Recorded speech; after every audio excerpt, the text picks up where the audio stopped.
তুই বিশ্বাস করবি না সায়ন, কিন্তু আমি যেটা বলবো সেটা কোনো গল্প না।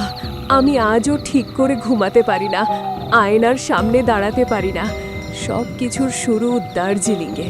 আরে ঠিক করে বলতো কি হয়েছিল? আমরা 4 জন গিয়েছিলাম ঘুরতে। একটা পুরনো ব্রিটিশ আমলের হোটেলে উঠলাম। হোটেলটা বাইরে থেকে খুব সুন্দর, কিন্তু ভেতরে ঢুকলেই একটা অদ্ভুত ঠান্ডা লাগতো। আমাদের রুমটা ছিল করিডোরের একদম শেষ মাথায়, আর সেই রুমে ঢুকেই আমার নজর গেল একটা বিশাল পুরনো আয়না, পুরো দেয়াল জুড়ে। আয়নার ফ্রেমটা কালো, আর তার ওপর খোদাই করা অদ্ভুত কিছু চিহ্ন, যেগুলো দেখে মনে হচ্ছিল কেউ যেন ইচ্ছে করে ওগুলো ঢেকে রেখেছে। মানে তুই তখন থেকেই অদ্ভুত কিছু ফিল করছিলি? হ্যাঁ, কিন্তু আমি কাউকে কিছু বলিনি। প্রথম দিন সব ঠিকই ছিল, কিন্তু দ্বিতীয় দিন রাতে ঘড়িতে ঠিক 3:17 হঠাৎ ঘুম ভেঙে গেল, কারণ আমার মনে হচ্ছিল কেউ আমাকে দেখছে। আমি চোখ খুলে দেখি রুম অন্ধকার, সবাই ঘুমাচ্ছে, কিন্তু আয়নার দিক থেকে হালকা একটা শব্দ আসছে, খচ খচ খচ। তারপর? আমি ধীরে ধীরে উঠে বসলাম আর আয়নার দিকে তাকালাম। প্রথমে কিছুই বুঝতে পারিনি, কিন্তু কয়েক সেকেন্ড পর আমি জমে গেলাম, কারণ আয়নার ভেতরে আমরা 4 জন না, ছিলাম 5 জন। কি?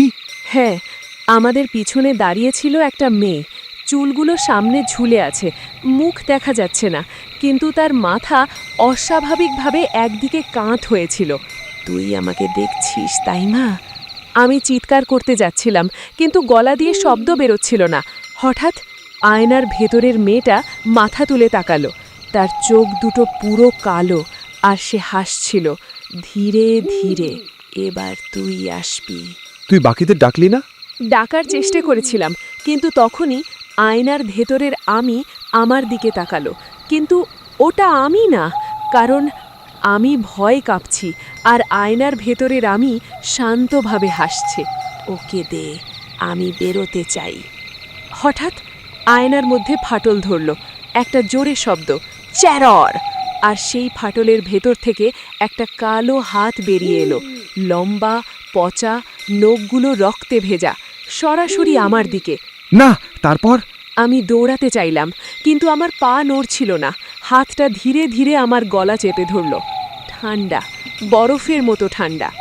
আজ তুই থাকবি ভেতরে, আমি বাইরে। হঠাৎ আমার মাথা ঘুরতে লাগলো, সব কিছু অন্ধকার হয়ে গেল। কিছুক্ষণ নীরবতা। পরদিন সকালে আমার বন্ধুরা বলল আমি নাকি আয়নার সামনে দাঁড়িয়েছিলাম, চোখ বন্ধ করে, একদম চুপচাপ, আর আমার ঠোঁট নড়ছিল। আমি বেরিয়ে গেছি। মানে এখন যে তুই? আমি? কিছু সেকেন্ড নীরবতা। আমি তো আয়নার ভেতরেই আছি।